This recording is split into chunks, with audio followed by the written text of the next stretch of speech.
네, 오늘 우리에게 주시는 하나님의 말씀, 우리 다 같이 일어나셔서 함께 받으시도록 하겠습니다. 요한복음입니다. 요한복음 20장 30절, 31절 말씀입니다.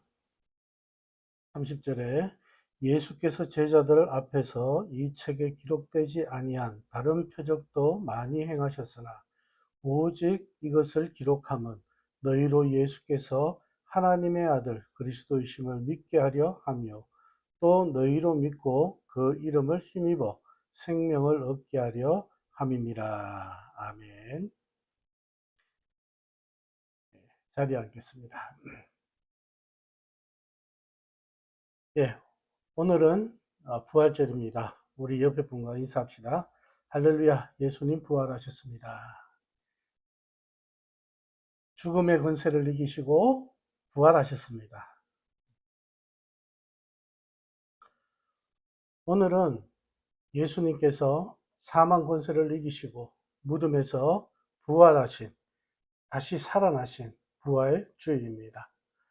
오늘 이 부활절을 맞이하면서 여러분 가정과 그리고 사업장과 직장과 자녀들의 삶의 자리에 부활의 소망과 주님이 주시는 큰 은혜와 복이 충만하시기를, 그리고 평강이 충만하시기를 주님의 이름으로 축원합니다. 오늘은 부활절인데 오늘 본문 요한복음 20장 30절과 31절 말씀을 왜 했느냐라는 생각을 하시는 분들도 있을 거예요. 오늘 본문 요한복음 20장 30절과 31절은 바로 요한복음을 기록한 목적에 대해서 분명히 보여주고 있다는 것입니다. 사도 요한이 이 목적을 다음과 같이 밝히고 있습니다. 예수께서는 제자들 앞에서 이 책에 기록되지 않은 다른 표적도 많이 행하셨다. 그런데 여기에 이것이나마 기록한 목적은 여러분들로 하여금 예수가 그리스도요, 하나님의 아들이심을 믿게 하고 또 그렇게 믿어서 그의 이름으로 생명을 얻게 하려는 것이다. 라고 이렇게 말씀을 하고 있는 것입니다. 그래서 이 부활 사건이 이 우리가 함께 보았던 본문 말씀 앞에 나오는 말씀이에요. 그래서 오늘 이 말씀 중심으로 해서 바로 앞부분에 예수님께서 제자들이 나타나신 그 사건도 우리가 함께 보기를 원합니다. 먼저 이 요한은 요한복음서에서 단순히 예수님에 대한 이야기를 모아놓은 것이 아니라 그 많은 이야기 가운데서 선택된 이야기들임을 밝히고 있습니다. 요한복음 마지막 절인 21장 25절에서도 이 요한은 되풀이해서 말을 하고 있습니다. 예수께서 하신 일은 이 밖에도 많이 있어서 그것을 낱낱이 기록한다면 이 세상이라도 그 기록한 책을 다 담아두기에 부족할 것이다 라고 생각한다고 그렇게 요한이 기록을 하고 있습니다. 예수님에 관한 많은 이야기를 많은 기억과 전설들이 있죠. 그런데 이 이야기들 가운데 선택된 내용들이 이 요한을 통해서 이 요한복음서 안에 들어오게 되었다라는 것입니다. 제가 자주 하는 말 중에 성경에 기록되지 않은 것은 중요하지 않기 때문이다 라고 말씀을 자주 드립니다. 이 요한복음서 역시 예수님께서 행하신 많은 가르침과 많은 사건들 속에서 선택되어진 내용들을 담고 있습니다. 그러면 그게 선택하는 그 기준이 무엇일까? 그 기준은 단순한 사실 전달을 넘어서는 것입니다. 예수께서 누구신지를 보여주는 사건들, 그리고 또 예수님을 통해서 일어난 생명 회복의 역사들이 바로 이 요한을 통해서 선택되어 요한복음서에 기록되어졌다라는 것입니다. 한마디로 말하면 요한복음서는 믿는 사람들 안에서 생명이 회복되어지는 역사, 참 생명을 누리는 열매가 맺혀지기를 소망하면서 기록한 책이다. 이렇게 말씀드릴 수가 있겠습니다. 그러면 이 요한이 요한복음서에 기록하면서 중점적으로 두었던 것이 무엇이냐? 먼저 이 요한복음에는 예수 그리스도가 누구신지를 전해주고 있다는 것입니다.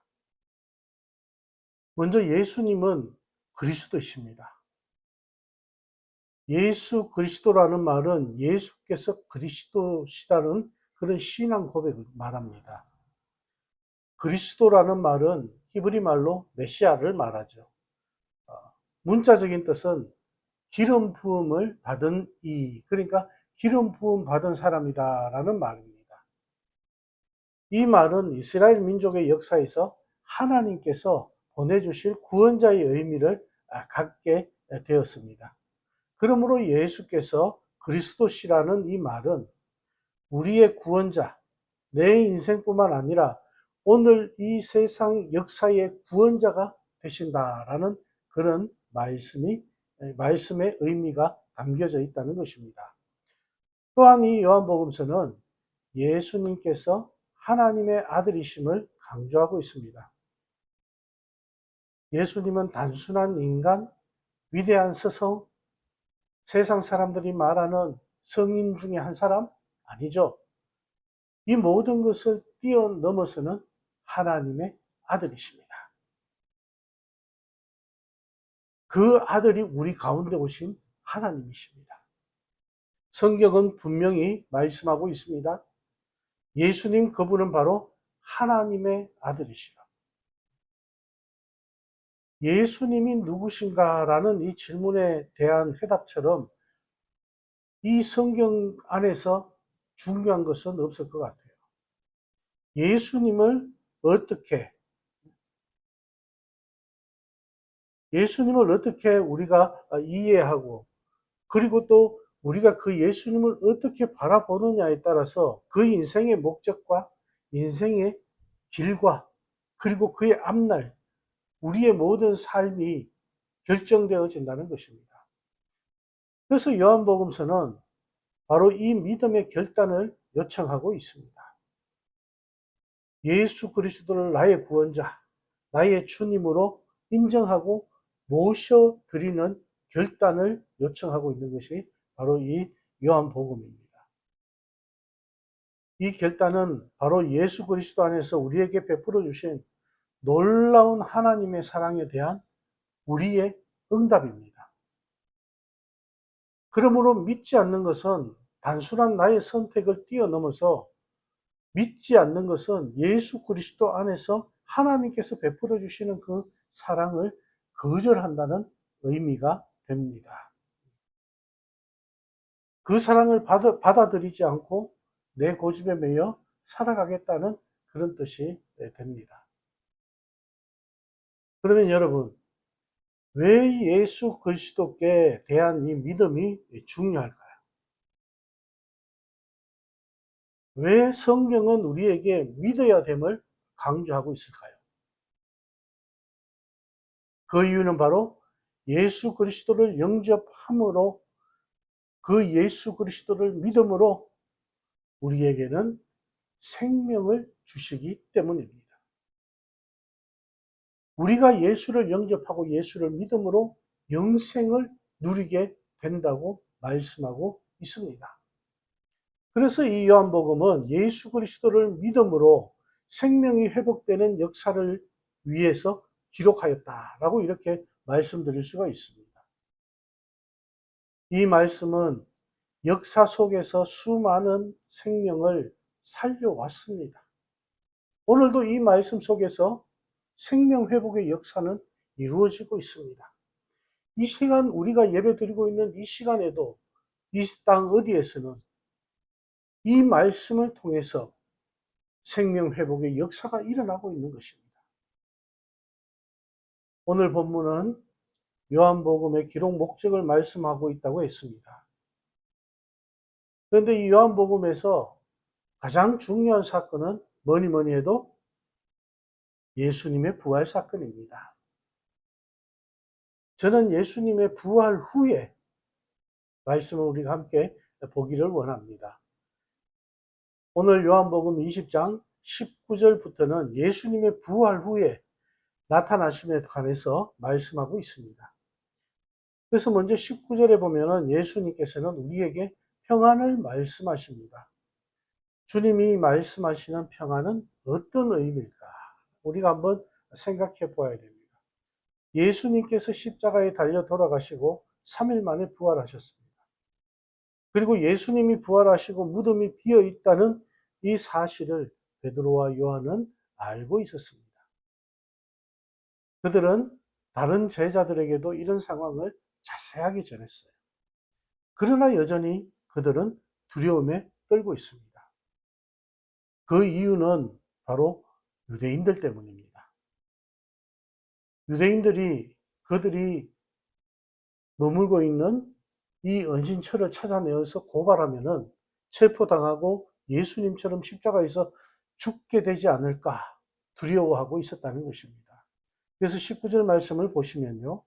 이날 곧 안식 후 첫날 저녁 때에 제자들이 유대인들을 두려워하여 모인 곳에 문을 닫았더니 예수께서 오사 가운데 서서 이르시되 너희에게 평강이 있을지어다. 제자들은 유대인들을 두려워해서 문을 닫았습니다. 혹시나 빛이라도 새어나가서 들키면 어떻게 할까? 그런 두려운 마음을 떨고 있었습니다. 그들은 모여 있지만은 언제 잡혀갈지 모른다는 그런 불안감에 떨고 있었던 것이죠. 그런데 예수님께서 그 가운데 오셨습니다. 부활하신 예수님께서 문을 열어달라 하고 이렇게 들어오신 것이 아니고 누군가가 열어줘서 들어오신 것이 아니고 아무 말씀 없이 그들 가운데 서셨습니다.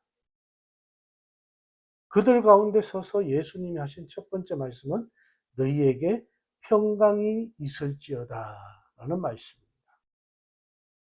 예수님이 말씀하신 평강은 헬라어로는 에이레네, 에이레네의 그런 구약적 의미는 여러분들 잘 아시죠? 평강, 샬롬입니다. 이 에이레네와 샬롬은 우리가 그냥 샬롬, 샬롬 인사치레로 그렇게 나누는 그런 안부를 전하는 그런 인사말이 사실은 아니에요. 에이레네, 즉, 이 샬롬은 고난을 통과한 자만이 말할 수 있는 평강입니다. 그러니까 예수님께서 이렇게 평안을 말씀하신 이유는 뭐예요? 십자가를 온전히 통과하셨기 때문이에요. 십자가의 고통과 3일 동안 계셨던 그 무덤에서의 그 시간, 이 모든 것을 극복하시고 부활하신 이 주님이 제자들에게 평강을 말씀하시는 것은 두려움을 통과한 자만이 할 수 있는 말씀이라는 것이죠. 그 말씀이 바로 평강이 있을지어다라는 말씀이에요. 에이레네. 예수님께서도 십자가를 지시기 전에 무서워서 두려워하셨다고 말씀하시죠. 성경에서 불안해하셨습니다. 겟세마네 동산에서 기도하실 때 이 잔을 내게서 지나가게 해달라고 그렇게 기도하셨지 않습니까? 무서웠다기보다는 불안한 그런 마음의 기도였죠. 하지만 주님은 말씀에 순종하셨고 그 고난을 회피하지 않으셨습니다. 오히려 고난을 온몸으로 받아내고 제자들에게 평안을 말씀하셨습니다. 그런데 여기서 한 가지 우리가 볼 수 있는 것은 예수님은 평강을 누릴 자격이 있지만 제자들은 그 고난을 통과하지 않았기 때문에 평강을 누릴 자격이 없다는 것이죠. 근데 제자들은 그 십자가를 두려워했고 고난받기를 거부하고 도망가 버린 사람들입니다. 그런데 주님은 왜 이들에게 평강이 있을지어다 라고 이렇게 말씀을 하실까요? 자격 없는 자들에게 평강을 말씀하시는 이유는 여기에 숨어 있지 말고 일어나서 고난을 받으라는 주님의 명령입니다. 유대인들이 두려워서 불빛이 새 나가지 않도록 문을 막아두어서는 평강의 주인공이 될 수 없다는 거예요. 그러니 너희는 일어나서 세상을 향하여 나아가서 고난의 풀물을 통과해라. 그러면 하나님이 진정한 평강을 너에게 주실 것이다 라는 말씀이에요. 그 주님이 주시는 그 평강을 너희도 나가서 누려보라는 말씀이에요. 주님은 십자가 고통을 온몸으로 받았음을 보여주십니다. 20절 말씀을 보면 이 말씀을 하시고 손과 옆구리를 보시니 제자들이 주를 보고 기뻐했다고 말씀하고 있습니다. 예수님은 못 박힌 손을 보여주셨습니다. 허리에 창이 들어가서 뻥 뚫린 옆구리를 보여주셨습니다. 하지만 제자들은 그래도 두렵습니다.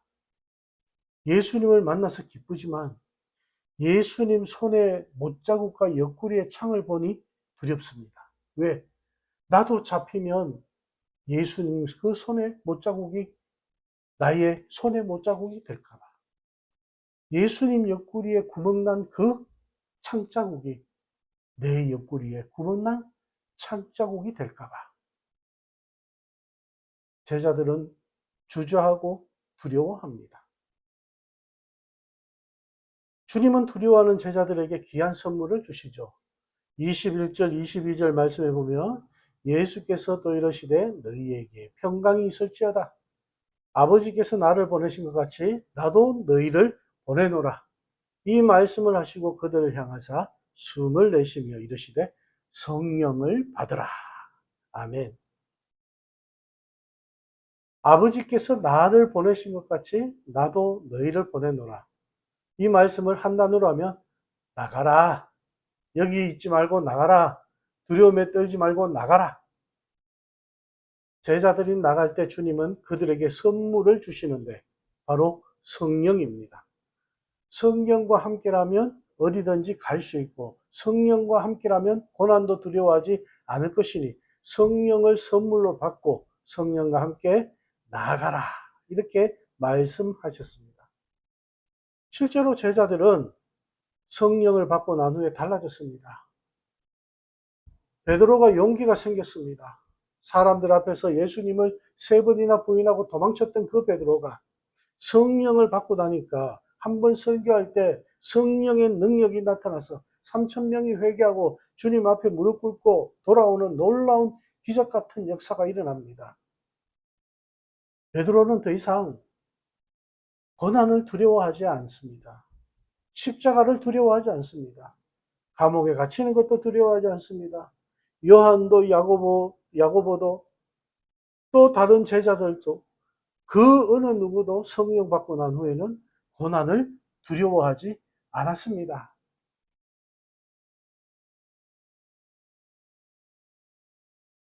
저와 여러분과 우리 교회가 정말 성령 충만함으로 말미암아서 어떤 고난과 어떤 두려움도 무서워하지 않고 주님과 함께 승리의 길을 걷는 교회가 되어지기를, 그리고 여러분의 삶이 되어지기를 주님의 이름으로 축원합니다.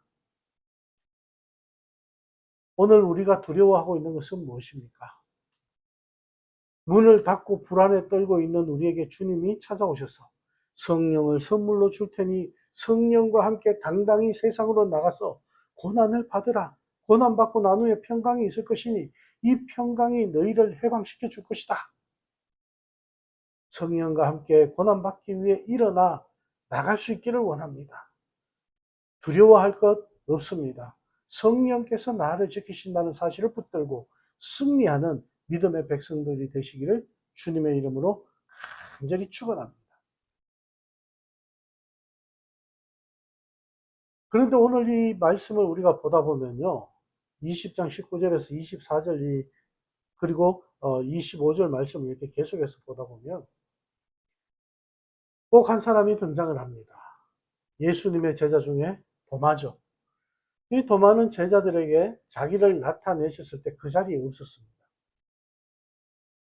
나중에 부활의 주님을 보았던 제자들이 그들에게 이르기를 우리가 주님을 보았다라고 이렇게 말하니까 그때 도마가 20장 25절에 보면은 내가 그 손에 못자국을 보고 내 손가락을 그 못자국에 내 손을 그 옆구리에 넣어보지 않고는 나는 안 믿을 테야 라고 이렇게 도마가 얘기를 합니다. 그로부터 8해가 지나고 난 다음에 도마와 함께 있고 제자들이 집안에서 문을 닫고 있는 그 가운데 처음 예수님께서 나타나셨던 것처럼 호련히 주님이 다시 나타나셨습니다. 그리고 말씀하십니다. 20장 26절을 보면 너희에게 평강이 있을지어다 똑같이 말씀하십니다. 확실히 예수의 제자들은 예수 십자가의 사건과 부활 사건 때문에 두려워하고 있었던 거죠. 그래서 주님은 저들에게 나타날 때마다 너희에게 평강이 있을지어다 라고 이렇게 말씀하십니다. 그리고 주님은 도마에게 다가가셨습니다. 그리고 그에게 이르기를 내 손가락을 이리 내밀어서 내 손을 보고 내 손을 내밀어 내 옆구리에 넣어보아라. 그리하고 믿음 없는 자가 되지 말고 믿는 자가 되라고 그렇게 말씀하고 있습니다. 그때 도마가 28절 말씀해 보면 아주 유명한 고백을 합니다. 나의 주시며 나의 하나님이십니다. 이렇게 예수님 부활에 대한 도마의 신앙을 고백하게 되는 것입니다. 예수님은 다시 도마에게 이르시기를 29절 말씀에 보면 너는 나를 본고로 믿느냐 보지 못하고 믿는 자가 복되다 라고 그렇게 말씀을 하고 계십니다. 예수를 향한 도마의 부활 신앙 고백은 예수께서 도마에게 베풀어 주신 또 하나의 큰 권능이고 큰 기사요, 큰 표적입니다. 다시 말하면 예수의 부활은 하나님의 큰 권능이고 하나님께서 행하신 기사고 하나님께서 우리에게 보여주신 표적입니다. 그 예수의 부활을 고백하는 우리의 신앙도 하나님이 우리에게 베푸신 큰 권능이요, 기사요, 표적이라는 말씀입니다. 우리가 이 자리에 나와서 부활하신 예수를 믿고 주님 부활하셨습니다. 예수님 부활하셨습니다. 이렇게 고백하는 것 자체가 주님께서 우리에게 베풀어 주신 권능이라는 것입니다. 오늘 이 도마를 통해서 우리의 믿음도 돌아볼 수 있기를 바랍니다. 도마에게는 순간적으로 예수 부활에 대한 의심이 생겼습니다. 그것은 도마에게 있었던 이성과 지식의 판단 때문이었죠. 근데 도마가 자기가 가진 지식으로는 자기가 가지고 있는 생각으로는 사람이 죽었는데 다시 살아난다는 것은 용납될 수가 없었던 것이에요. 그렇지 않습니까? 우리 주위에 죽은 사람이 다시 살아난 거 여러분 보신 적 있나요? 없잖아요. 그러니까 예수님만 부활하신다. 예수님만 그 일을 우리에게 보여주셨다는 거예요. 그 모든 일을 하실 수 있는 분은 하나님 한 분이시라는 거예요. 그래서 오늘날 예수 믿기가 힘들다라고 말하는 게 뭡니까? 우리가 실례로 오늘날 과학자들을 여러분 한번 보시기 바랍니다. 과학자들은 믿는다는 말을 안 해요. 믿는다는 말 대신 무슨 말 사용합니까? 안다, 알았다라고 이렇게 말합니다. 왜냐하면 과학은 눈에 보여져야 되거든요. 그러니까 감각 이외에는 아무것도 인정하지 않는다고 그렇게 말합니다. 감각, 오감, 시각적이고 청각적이고 후각적이고 미각적이고 촉각적인 것 이외에는 인정하지 않는다는 거예요. 그래서 과학은 보이는 가시적 세계만이 연구의 대상이 된다고 말합니다. 도마가 바로 그런 마음이었다는 거죠. 도마 역시 이성적인 눈으로 보아야 믿는 사람이라는 것이죠. 이런 도마에게 주님이 말씀하십니다. 너는 나를 본고로 믿느냐? 보지 못하고 믿는 자들이 복이 된다. 주님은 우리에게 말씀하십니다. 아직까지 믿지 못하고 있는 자들에게 말씀하십니다. 아직까지 내 머리로만 내 지식으로만 판단하고 나의 믿음보다 우선하고 있는 우리의 생각을 갖고 있는 자들에게 말씀하십니다. 너는 나를 본거로 믿느냐? 보지 않고 믿는 자가 복된다. 주님의 이러한 말씀은 믿음의 신앙을 우리에게 알려주고 있는 거예요. 그러므로 예수 부활 사건은 이성적인 그런 지식의 판단보다 우선하는 것이 믿음이라고 우리에게 말씀하고 있는 것입니다. 여러분, 오늘 우리 부활절을 맞이하는 저와 여러분에게 주님은 말씀하십니다. 평강이 있을지어다. 2000년 전 부활하신 주님이 우리에게 주신 그 평강, 그 성령의 함께 하심으로 말미암아 모든 것을 이기고 머리로만 아는 것이 아니라 진정한 믿음으로 주님을 의지하며 승리의 길을 걸어가시는 우리 모두가 되어지는 이 부활절의 아침이 되어지기를 주님의 이름으로 축원합니다. 예수님 부활하셨습니다. 예수님께서 우리에게 성령을 주십니다. 예수님 우리에게 평강을 주십니다. 그런 거로 우리는 예수 안에서 그 믿음이 날마다 성장해 나갈 줄 믿습니다. 그래서 부활 통한 성령의 역사, 평강을 통해서 여러분들 믿음이 날마다 주님 앞에 성장해가며 성숙되어지는 삶이 되어지기를 주님의 이름으로 축원합니다. 기도하시겠습니다. 하나님 감사합니다. 2000년 전 이 땅에 죽을 수밖에 없는 저희들을 위해서 예수 그리스도를 보내주시고 예수 그리스도를 십자가에 못 박아 죽이시기까지 하시면서 저희를 사랑해 주신 그 주님의 사랑을 저희들이 기억합니다. 2000년이 지난 지금도 이 땅에서 우리가 그 예수님 때문에 죄의 길에서 벗어나 죄인에서 하나님의 자녀로 삼아주심을 감사드립니다. 하나님, 이번 부활절을 맞이해서 저희들이 오늘 주신 말씀 우리 삶에 이루어지길 원합니다. 우리가 나아가서 믿지 않는 자들에게 세상을 향해서 나아가서 그들에게 성령 충만함으로 나아가 평강을 전할 수 있기를 원합니다. 예수를 전할 수 있기를 원합니다. 십자가를 전할 수 있기를 원합니다. 복음을 전할 수 있기를 원합니다. 우리의 믿음이 부활의 주님을 통해서 다시 한번 성장하며 주님 앞에 더 다가갈 수 있는 저희들의 삶의 자리가 되게 하시고 저희들의 믿음이 되게 하시고 저희들의 신앙이 되게 하여 주시옵소서. 부활의 첫 열매가 되어주신 우리 예수 그리스도께 감사드리며 예수님 이름으로 감사하며 기도하옵나이다. 아멘.